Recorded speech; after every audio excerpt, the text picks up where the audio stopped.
AfterBuzzers, welcome to a very special edition of Spotlight On series. Today in studio, we have one of the stars of Narcos and his new film, Operation Finale, live. We're talking to him right now, actor Pêpé Rapazote. Stay tuned. You're tuned in to AfterBuzz TV, the ESPN of TV talk. Now, let the buzz begin. Yeah, we're going crazy. Yeah, we're going crazy. And this is about to get crazy.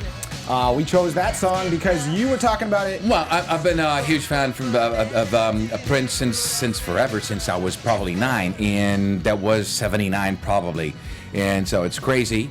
And this morning I was listening to the song inside my car, and I said, this final guitar solo is absolutely crazy. He was a genius. A genius. And I might say that sometimes you feel like your acting is a genius. By the way, this is the Spotlight On series here at AfterBuzz. Welcome in. I am Michael Rippe. I'm your host. And of course, this is the actor, Pêpé Rapazote. Thanks for having me. Thank you for being here. Oh, this is awesome, man. I'm excited. It's an honor. I gotta say, I'm excited to talk about Operation Finale, but I watched Narcos aggressively, and then when I found out you were coming, I was like, this is amazing. But we'll get to Narcos. Let's start with you've got a new film out. It's coming out next week. Yeah, the name is Operation Finale. It's an MGM movie. It stars Sir Ben Kingsley and Oscar Isaac, among others, and. Well, it's about the story. There are no spoilers because this is historical. This is the final chapter of World War II. After World War II, when the Second World War was ending, a lot of German officers escaped from Germany, and they were very much welcome in Argentina. That's what happened with Adolf Eichmann, the commander of the SS and the architect of the final solution. So it was, he didn't go to Nuremberg, he didn't take his own life, so he was the only of the big ones still out there somewhere. And besides, he was the architect of the final solution, responsible for the killing of 6 million Jews, so it was a big deal. Suddenly they find out he is in Argentina, he's in Buenos Aires. So the story is about the Mossad, the first international big name Mossad operation worldwide, and it went great. They tried to retrieve him. They brought him back to Israel. They tried him, and they sentenced him to death. It was a pretty, decent ending for the Holocaust. 15 years later, so that's why it's so incredible. And I've seen the trailer a few times. It's incredible. I want anybody that's watching, we're about to play it here, but you play Carlos Fultner. Yes. Right? And you are assisting Adolf Eichmann, right? Well, it's a little bit more than that. He was a sleazy bastard. He was a captain of the SS during the Second World War. He was with intelligence. He traveled all around Europe. But he loved to make some money on his own, and so one day he stole some money from the SS, and he was kicked out of the SS. His skull ring was melted down, which was the biggest disgrace, and the SS. But suddenly they brought him back because he was half Argentinian, half German, and in Argentina there was Juan Domingo Perón. He was a fascist, and he wanted all the German officers he could get when they found out that, hey, we're going to lose this war, so let's have him in. And this guy was called back to be the responsible for, all the traveling, all the escaping, so he was responsible for probably 3,500 German officers. People don't know the exact number because they went to Argentina. They all changed their names when they got there, so they wouldn't be identified. I mean, incredible. You've been taking part in a bunch of theatrical, commercial, different between Narcos and Operation Finale roles that are based on nonfiction stories, true stories, and characters. One blurb I read about this new movie said that director Chris Weitz saved his most evil role for you. Would you agree? Oh, who said that? I can't remember where Up Rocks. I think no, that but was they read. Yeah, it is. I do believe. I do believe that Rough Cut was 2 hours 30 or something like that, or over 2 hours and a half. Yep. They had to cut it down half an hour. So there are some scenes and some parts which are rough edited, but still, it's of course it's a great movie, great, amazing cast. I'm talking about Sir Ben Kingsley and Oscar Isaac, Peter Malkin, and Adolf Eichmann. This guy, well, the conversations you have, you can listen to between Peter Malkin and Adolf Eichmann. Adolf Eichmann is trying to, as he did in real life, defend himself by saying, I was just following orders. They asked me, I was an engineer. They asked me to kill as many people as I could, as cheap and as fast as I could. Could have been anything else. Could have been, I don't know, screws, rubber bands. We're talking about human beings, of course. But that's the morality of it, the conversations he's trying to defend himself. There's one convicted in totally 100%, 200% Nazi in this movie, and that's Carlos Fulner, because there was the idea, and there was, it's crazy if you think about it, there was the idea back then in the 50s to bring the Third Reich back alive in Argentina, since you had 3,500 of brilliant German minds there, all Nazis, why not? And so it would be the Fourth Reich. Maybe one day we'll do some fiction about it. Because in 48 they already had an atomic bomb and a nuclear reactor in Argentina. All, that was all German. This guy is really a badass, a bad guy. A bad guy. And I also read that you said somewhere that this is the final story of the Second World War. Yes, that's why it's the final chapter on, of course, wounds like these will never heal. 1,000 years could go by. But the second best thing is to wait for 15 years and try to find out where he is in the world. And suddenly, hey, he's in Buenos Aires. Let's gather a team of 8 agents. And it was, I would say it was the first Mission Impossible. Without Tom Cruise, but there was a Krav Maga guy, there was a doctor, there was a questioning guy, there was a communications guy, there was a logistics guy. Those were 8. There was no way they could get Adolf Eichmann out of a fascist country that also hated Jews. And how are we going to do this? So the idea was to bring an El Al airplane that didn't fly to Argentina. Why would it? Or Israel, Buenos Aires, Tel Aviv, Buenos Aires. But they come up with the idea of bringing a star over to Argentina to, give some autographs or something like that. But El Al was a private company, and they needed the authorization, the consent of Adolf Eichmann to be taken back to Israel, which was absolutely stupid and impossible to do. Hey, do you want to go to die to Israel? Do you? Of course you do. Come on, sign that paper. The amazing thing is the airplane gets held back for a week somewhere, and that they have to go to a safe house. And that's during that week, the conversations between Peter Malkin and Adolf Eichmann that convince Adolf Eichmann to sign the paper and say, I can promise you can say whatever truth you have in court worldwide, it's going to be broadcasted, and it was. So you can say whatever you want to. He got convicted, just the same, but it's amazing to have someone who can, convince you to enter a plane, at least convince you to sign the paper, because afterwards it wasn't quite like that. He had to be drugged to be taken to the plane and back to Israel. But at one point, he signed the paper. That's all El Al needed. Then they could drug him and take him back by force, of course. But it's an amazing story. It's been testing so well. They actually they pushed up the release date from September up to end of absolutely. August. Which is crazy, because it's well, the way it's shot, it's not that heavy. It's a heavy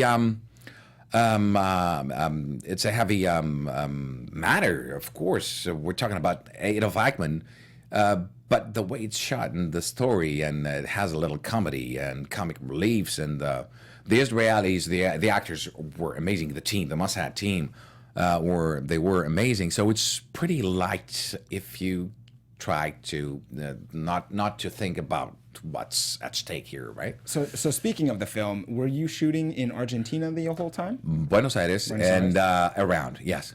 And how long was shooting? It was 8 weeks, 9 weeks 8, 9 weeks. What's that like being on, being in Argentina. well, not just in Argentina, but being on set in Argentina with a cast of very top level actors and actresses. Well, the I would say the locations don't have much to do with it's great to have an amazing cast. It's great to shoot with Sir Ben Kingsley and to be with Oscar Isaac, of course, and Mélanie Laurent. But the best thing is to we were in Buenos Aires, and Buenos Aires is still pretty well preserved.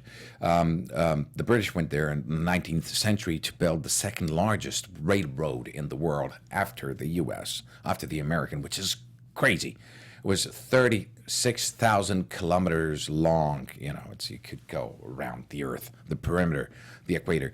So they built a lot of crazy things. Then the Germans came, and then the Italians. So it's and in the 19th century there was a general who wiped out all the indigenous. So there are no Indians in Argentina. You have them, of course, the locals. Just like here in the U.S., there was a slaughter down there. The only country in South America that really don't have any Indians is Argentina. They were all killed. So you have Germans, Italians, and British. So looking at you, you can look more Argentinian. Okay. You bet. So it's everyone's blonde and blue and green eyed and 6'5" and all that. But the good thing is, it's still so preserved. You have all the locations. You have all the 19th century things. You have all the you have all this 50s house. The neighborhoods built by the Brits for the engineers to build the railroads. Everything's there. They didn't have. It was a lot cheaper, I guess, because they didn't have to build anything. It was all there, and that is the good thing about shooting such a movie. You're not in a studio. You're not in a studio with a facade and inside or whatever, or a chrome or anything like that. Everything's for real. You add the 1950s American cars and the motorbikes, and you got it. It's crazy. It's magical, and it's for real. It sounds. It's not a set. It sounds magical. Yeah. So, what goes into your thought process on your characters? You get, you look for the character. You're prepping for the film or your role. What goes into that for you? Well, there are a lot of things. Here in the U.S., we are you a method actor? People always ask that. Yes, I do have my method. Of course, that's not what they're asking. It's the Pêpé method. But yes, we all have different methods and different processes and all that. So if you ask me about Stanislavski or Lee Strasberg or Stella Adlers or the method, as Stanislavski was teaching, starts by how would I do it, me, Pêpé, before going into character, because I don't have one. The thing is, and some characters, especially these ones, okay, I'm a cold-blooded killer. I'm a Nazi, and I'm all about Jewish extermination. How would I do it? Okay, I got stuck here. I would never do it. So the thought process has got to be totally different. You got to you got to give one step ahead and say, hey, I'm going to draw a blank here, and I'm going to forget I even exist. I will just give my body and voice and feelings and emotions to this other guy. I will have to start in a different point of the process, right? So I'll have to give it for free that this guy was educated and upbrought by listening to. That's what happened in Nazi Germany since the 1920s. The Nazi Party saying, hey. The worst thing in the world, all the problems in the world would be solved if the Jews were dead. That's it. You have a common goal. You work for that.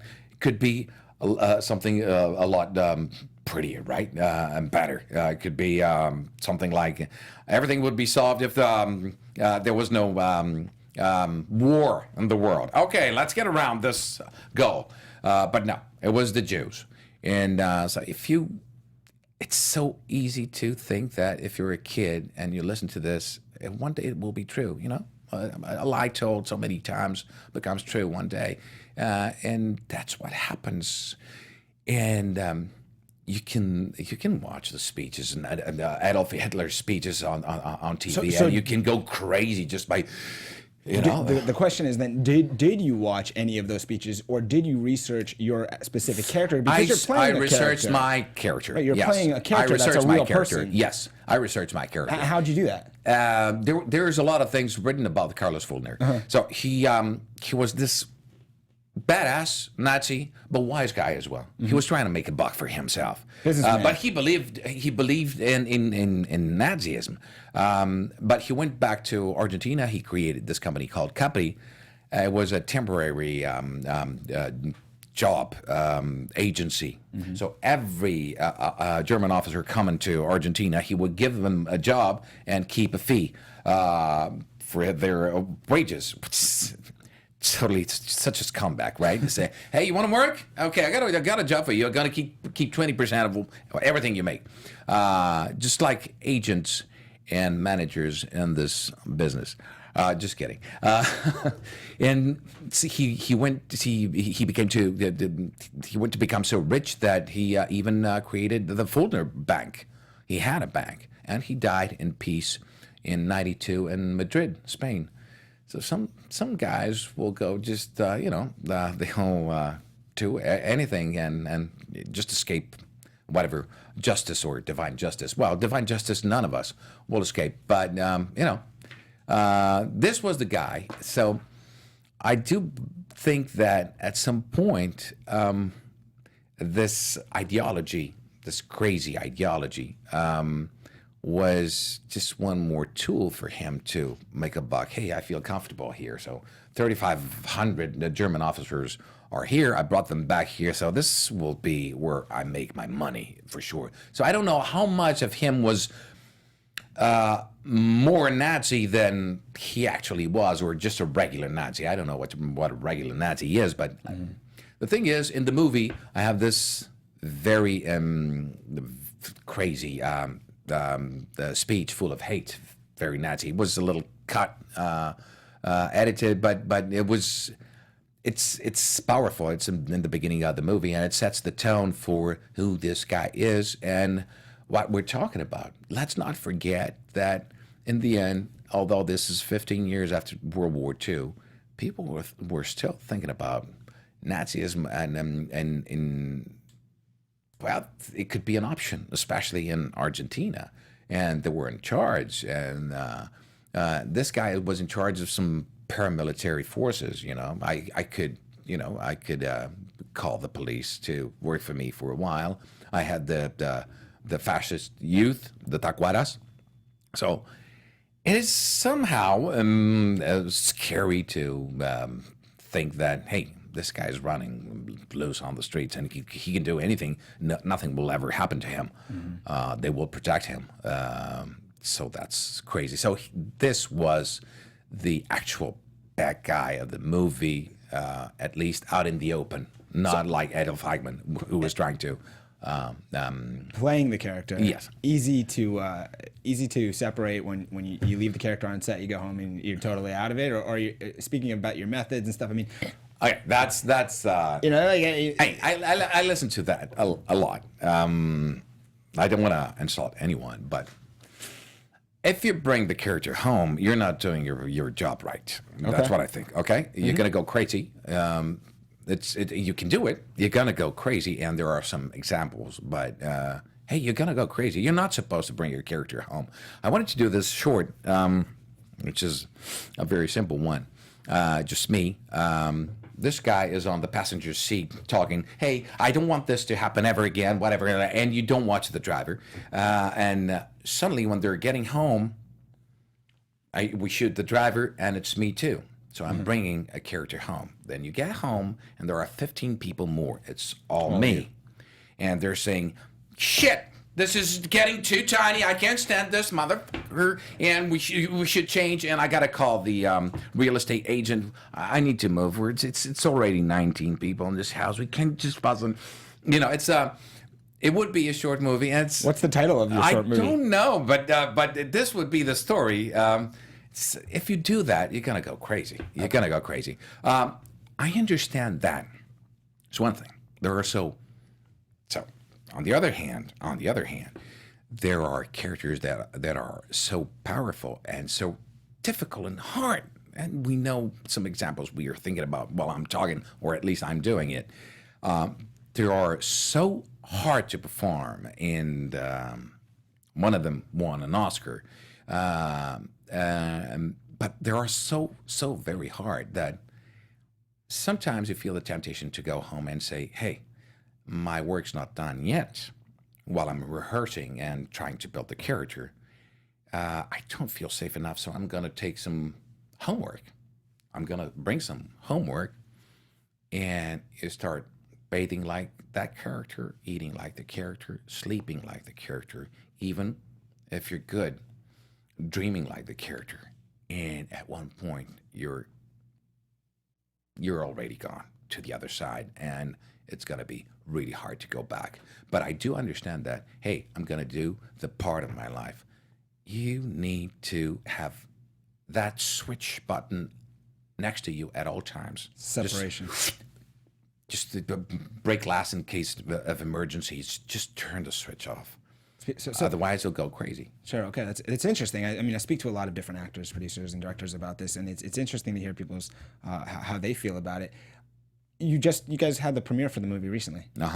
And will you watch your movies or your roles? Do you watch yourself and then do you critique yourself, or you won't want to see yourself? I critique myself, and I almost obliterate myself when I'm watching one of my movies. Toughest Critic? Yes, absolutely. So sometimes if I can tell you all about the movie, I don't remember my scenes. I just want to, I don't close my eyes, but they get wiped out of my, I don't like to see me on the screen. Yes. Is there a reason for that? Toughest Critic. I'm a perfectionist. Some say it's because I'm a Virgo, but it's crazy. First thought is I could have done better. So I'm never satisfied. So I hate to see myself. That's bullshit. You know that. No. So knowing that about yourself, do you actually still watch the stuff, or will you kind of just not try to see yourself? I do. No. I do. I do have to watch myself, and of course, to be the toughest critic, I really have to watch it closely. That doesn't mean, and I like it. That's what I'm saying. Yeah. But I do watch it. I still watch it, and I watch my fellow actors, and then I watch the directing and the cinematography and all that. So I appreciate a lot of what's going on the other side. It's crazy. It's beautiful. I would be happy doing anything regarding the movies. I believe directing is the toughest part. Why is that? Because I used to be an architect many years ago. I worked as an architect, and you really you're the director. You're gathering everyone around you, and they will have to work with this common goal, and you're the only one with the whole vision of the project. And the architecture case will be the design of whatever, a building. You're the only one. You'll have civil engineers, mechanical engineers, whatever, constructors, and everyone. You will be the only one with the real final design, and sometimes it fails you. Right? And much more even in the movies. Hey, I didn't think this. After editing, after a rough editing, you see, hey, this is not working as I thought it would. So you have to arrange some new strategies to.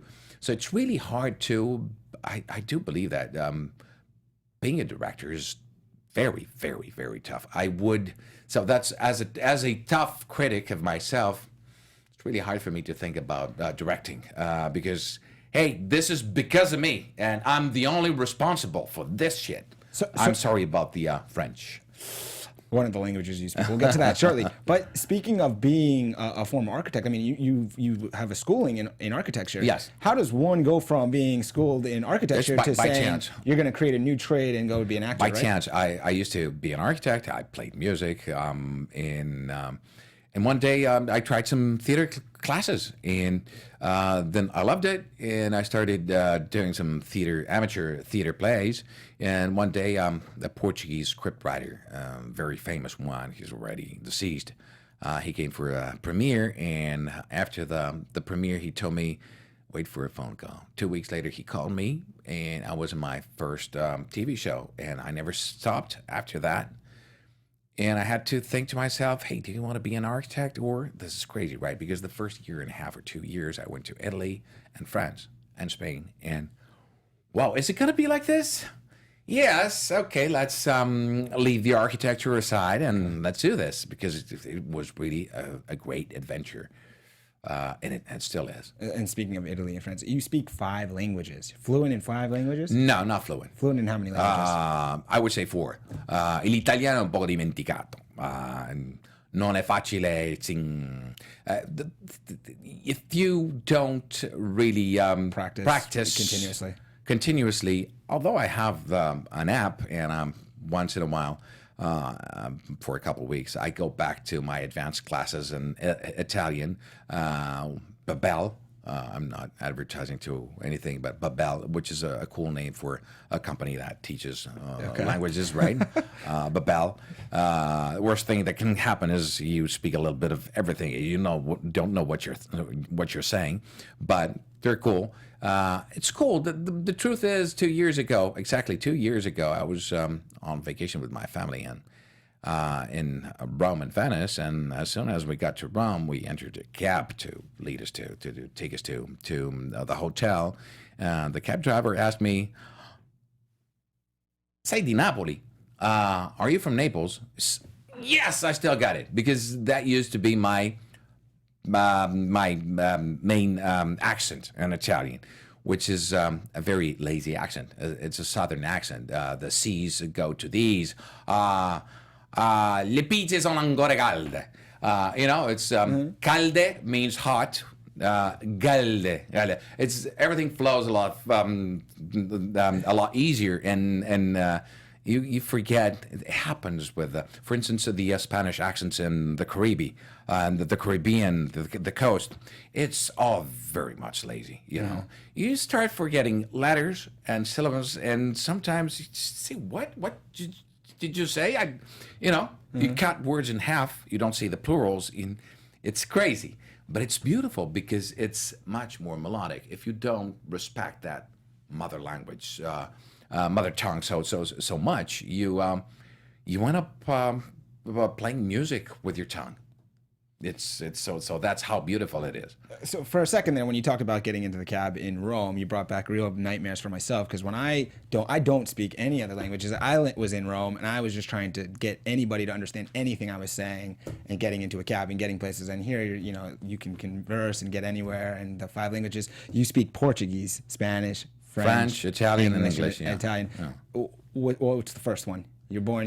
I'm Portuguese. Yes. English right away when you're young as well, or yes, along with Spanish probably. But although the first one was French after Portuguese, because my parents' generation, all the culture was, the City of Lights. It was Paris. La chanson française, the French authors, the French history, the French 60s. The 60s in France were crazy in Europe, after it was the British music scene with the Beatles and the Rolling Stones and all that. But I'm talking about culture, the writers, all the disruptive writers, the songs, the intervention, the political intervention songs in French. So that was all about it. So that was my inheritance. That's why I had French first, which is great. Then I lived for 2 years in Venezuela, Caracas. And let's not forget that Portugal is right next to Spain. So everyone gets understood on both sides of the frontier if you speak slowly and you're not a stupid ass, which happens a lot with some Spanish people. I don't want to insult anyone, but of course already did. No, but it's true. Portuguese are very, very polite.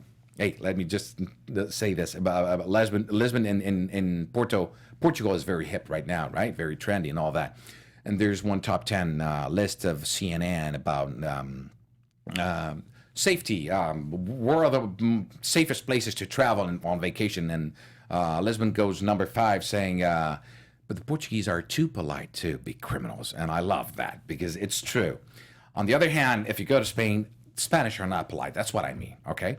Usually Spanish are not polite. They don't care if you don't speak the language. You just learn it, okay? They're not, sorry, what did you just say? May I help you with something? No, they don't give a damn.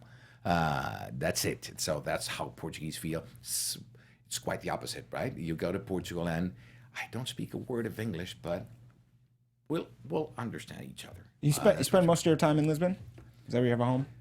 Yes, I pay taxes. I have a wife and 2 daughters. That's what I say. Yes, that's what I do in Portugal. Okay. But for the last 2 years, I mean, of course, I've worked a lot in Portugal, but for the last 2 years and something, that's how it's been. Yes. Where have you been primarily over the last few years? Well, if I'm not working in Portugal with family, but Colombia, Mexico, U.S., Argentina, Spain. What do you think about the U.S. and Los Angeles specifically? What do I think about the U.S.? I love the U.S. I wasn't, since I was an architect, my kind of town would be Chicago. Chicago? One of my last studies when I was in college was about the after-fire architecture in Chicago. So Chicago is crazy. And I'm not only talking about all the Pritzker prizes that you can find there. It's amazing. It's like having the Oscars all there, right? Best actor, best actress, best whatever, best movie. They're all there. But the thing is, the planning of the city in 1870 something, it's crazy. Just like Barcelona in 1870, Cerdà, he did this diagonal avenue in it's probably 120 yards wide. In 1870, how many carriages and horses would you put on a? It's huge and it's really long, and you think to yourself, he crazy genius, this guy. One day he knew that, and so that's the only way that city can work. It's by having that diagonal crossing, going all across town. From one side to the other. But what do I think about LA? In terms of architecture, you don't have much, of course. It's downtown. Some cool places. And as an architect, I mean, LA probably wasn't created with the best architecture in mind, right? Yeah, that's the thing. Architecture was not a preoccupation of who started LA to 120 years ago. And this business, the main business in LA, it's exactly about sceneries. It's about studios. It's about and nothing lasts, and it's crazy if you put it into the city. The spirit of someone who planned the city is, hey, this is one movie, then we'll tear it down and let's go to the next one. So the dry walls and all that, suddenly I look at these $5 million houses and I look at them and I say, hey, this looks like a dump. And people are paying $5 million for this. And 20 years from now, if they don't have if they don't care for the house, they won't have a house anymore. And that pretty, because dry walls and wood and everything will come up, right? And that really, hey, you're buying a lot. You're not buying a house. You're buying But anyway, people are great here. Everyone tells me, hey, what about the weather? I don't care about the weather. I love the 4 seasons, and we have those in Portugal. And here it's always summer, and it drives me a little crazy. But yeah, the people is what makes the city what it is, and it's the most important thing. Smart man. If I had to think, hey, first you get to know the LA people, and you say, what kind of town do you think they live in? I wouldn't say this one. I would say a much prettier one. You know what I mean? I do. Because the people are a lot prettier than the city itself. I also like that you didn't want to insult the people of LA here. No, but it's not that. It's not that. It's good. I want to talk to you about Narcos. Can we talk about that? because Yes. it's the parallels between playing characters that are real people extend from your new film Operation Finale into where you play a high-ranking member of the Cali cartel in Narcos season 3, where you play Don Chepe. Yeah. And Thank you for the Don. I appreciate that. Otherwise, I'll kill you. Keep the Don, please. so the question I really wanted to know is, did you watch Narcos before you joined the cast in season 3? Yes. You were Yes. already into it. So I was already into it because the main star, Pablo Escobar, Wagner Moura, was a Brazilian actor. He is a Brazilian actor, and we love him in Portugal. With a lot of movies he did. Tropa de Elite. I don't know how you say that here. In the U.S., that's what turned him very famous internationally and all that. About a military police who goes into the favelas, killing not everyone, but the narcos there, which is a crazy job to have. I don't know, but they're probably working and risking their lives every day for $600 a month. It's stupid crazy. Who would do that? But some do believe there is a lot of corruption as well. Of course, you don't make $600, but some of them really do, and they join the force, not thinking about corruption, but ending trafficking and violence. So you risk your life every day for $600, and hey, you could say, hey, $600 is a lot in Brazil. No, it's not. It's not. It's you just live like a regular policeman back there, and you're really risking your life. That's crazy. That's crazy. Hey, you gotta vouch to that. How was your experience filming Narcos and being part of that cast and coming in? Because I think, season 1 Narcos, it comes on to Netflix, and then by season 2, I think it started to get a lot of notoriety, and people were expecting and waiting for season 3. And then season 3 is just as good as. And it comes out better than season 1 and 2, right? The best, right? The best. There's never been a better. Okay, thank you. I thought specifically your episodes. No, but it truly an incredible series. What was it like being a part of the cast and filming kind of a mini series almost? Yeah, it was. First of all, you got to think that you're away from home 7 months out of your homeland. All of us were. The actors. 7 months. 7 months. And from the 4 Godfathers, one was Mexican, Damian Alcázar, Francisco Denis from Venezuela, then a Portuguese guy, and then Pacho Herrera, Alberto Aman, who was born in Argentina and moved to Spain. So none was from Colombia, which is, to some Colombian people, a little, hey, couldn't you pick just one Colombian drug lord? Come on. Sure. We have so many good actors and all that. But it wasn't about that. And the thing is, since it was everyone from the outside, we were very, very close. And we still are. Really, we have a WhatsApp group, and we write every day. And yes, we're very good friends. Just yesterday, I was sending a message to Damian Alcázar. I want to invite him for a movie in Brazil, where he will play a Mexican in Miami. That has to do with one more of those violent stories in Rio, because hey, it's all about Rio has it all. It has the highest rate of transsexuals in the world, because it has become so easy for the surgeries, and it's kind of affordable. So if you have to, you don't have to go through all that psychology thing and getting you ready to. No, I want to, and it's going to be now. So you have a lot of free sexuality there, which is great. So it's hot. It's you got samba. You got beautiful girls. So it's very sexual, the environment. You have a lot of cocaine, weapons trafficking, a lot of money laundering, a lot of gambling, because casinos are forbidden, and you have what they call the jogo do bicho. It's the game of the animal. So you bet on the head of the rooster, or the tail of the pig, or whatever, and if you win the prize, and everyone can sell it on the streets, and it's the most honest thing in the world. Hey, you want to play jogo do bicho?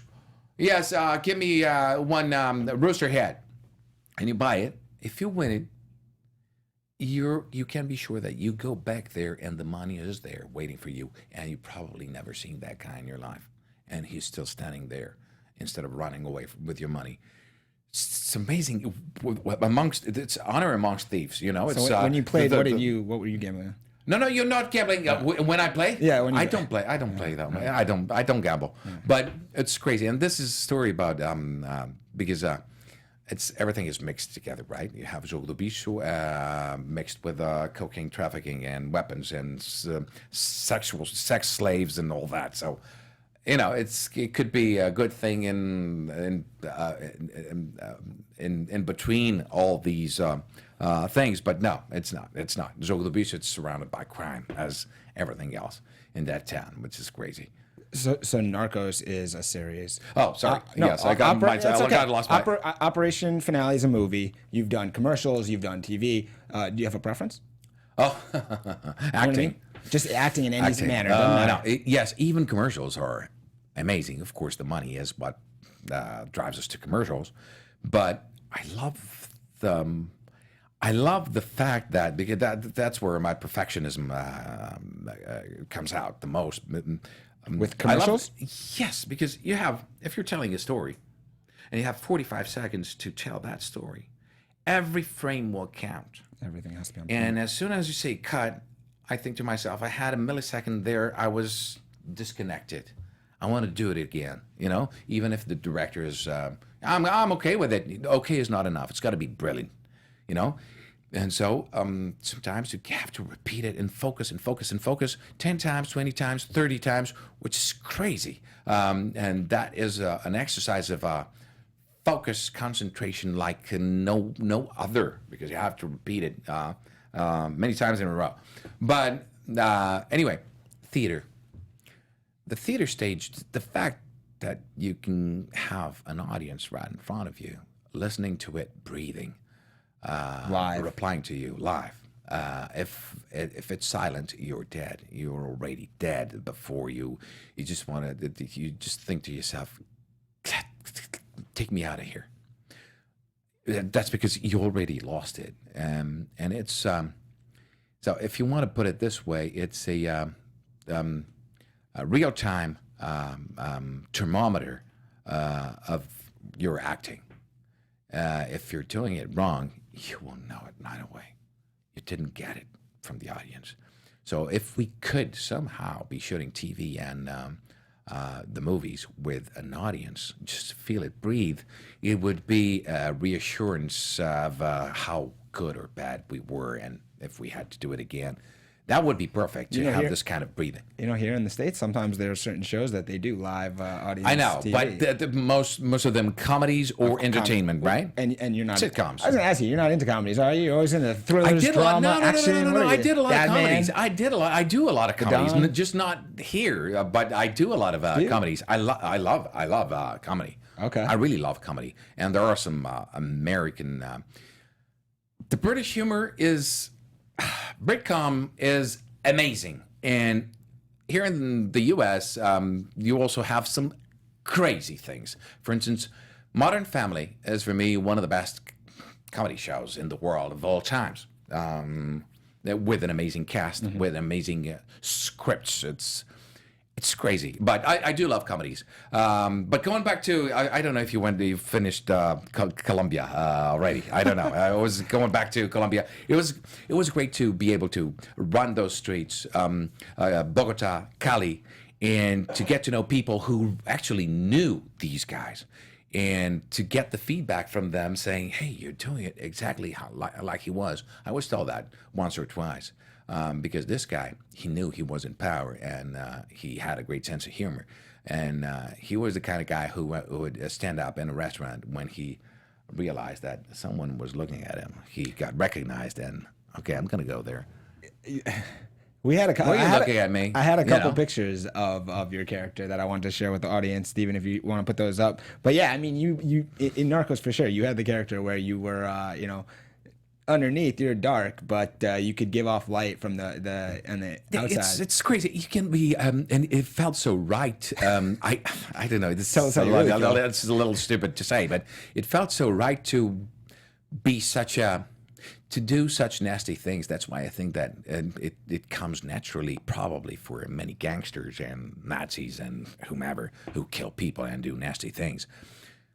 if you love what you do, and he loved what he did. He had 7 semesters of chemical engineering, so he loved the cutting of the cocaine, the mixing, the adventure, the killing for self-preservation. All this was an excitement, and people say he was really excited about this. And so why not do it with a smile? Because you're happy about what you're doing. Yeah, I'm killing one here and another one there. It's part of the business. A story goes that he had 3 families in New York. He lived in New York because there was an ether ban in Colombia, which is one of the most important parts of cutting cocaine. It's very important. It was an ether ban. He moved to New York, and so he was there for 15 years with a couple of dozen labs in Manhattan. And he had 3 families, one real wife, one actual wife. But one day, the story goes that he had a fight with his second wife. He killed her, and he brought home 2 little girls to his first wife and said, "Hey, bring them up as your own. They're yours." Okay. That's powerful, right? That's wild. That's pretty easy to end a discussion. It should be like that every day. So we're gonna wrap it up. No. Yes. What? Say what? We are What? we're gonna wrap up shortly. No, that's please wild. do. I have a question though. You got a blank canvas, right? It's your character. You're deciding your character. The show. What kind of character are you gonna create for yourself? Blank canvas. Totally up to you. I don't know. I'd have to. I don't know. Oh, I don't know. I don't know. I love the fact of the. I love monologues. I love heavy theater monologues with a lot of cynicism. Live studio. Yes. Live audience. But when you're talking about a white canvas, I would create one of those. Right now, it would be a cynical LA movie producer pretending he's more than he is, and he's really acid. Well, we're in Hollywood. Hopefully, they're listening. They can set that up for you. Let's do it. What's coming up next for you?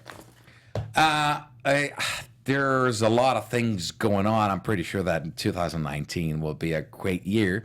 There's a chance of going to, I told you, to Brazil, another one in Mexico, a couple of them here in the U.S. I still don't know, but when this starts happening, that's how it goes here. It's crazy. If you're not used to, if you have a regular job, you know, hey, and 6 months from now, I'll have to go to Saudi Arabia because I have a business to sign there and all that.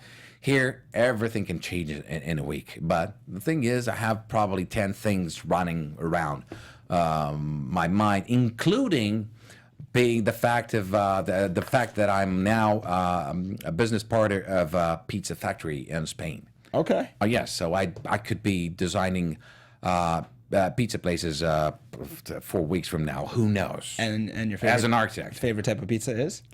I love most of them, but I would say margarita. It's the simple one, black olives on top. Okay. Give you that. Barbecue chicken for me. Okay. Yeah, just so you know. Well, good luck with the pizza joints. Everyone can find you at Pêpé Rapazote.com or at Pêpé Rapazote. It's all Pêpé Rapazote. And you got a lot of things going on. You're running around. People are going to want to stick around after they hear this interview. There's no doubt because you've insulted them, some of them and some not. Don't say that. And please treat me as, call me Don Chepe. Or at least Don Pepe, if you will. This has been incredible. Thank you so much, Pêpé, for stopping by the AfterBuzz Studios here in Los Angeles. Michael. The best of luck with not only Operation Finale, everything moving forward. I'm sure we'll see you again down the road. This has been another episode of Spotlight On series here at AfterBuzz. Thanks so much for watching. I'm your host, Michael Rippe. We'll see you next time. From executive producers Maria Menounos, Keven Undergaro, Phil Svitek, and the entire AfterBuzz TV staff, we would like to thank you for listening to the AfterBuzz TV network. To watch or listen to other after shows and post comments or questions, be sure to visit AfterBuzzTV.com. I'm Sir Richard Wentworth, and this has been a presentation of AfterBuzz TV. Buzz you later.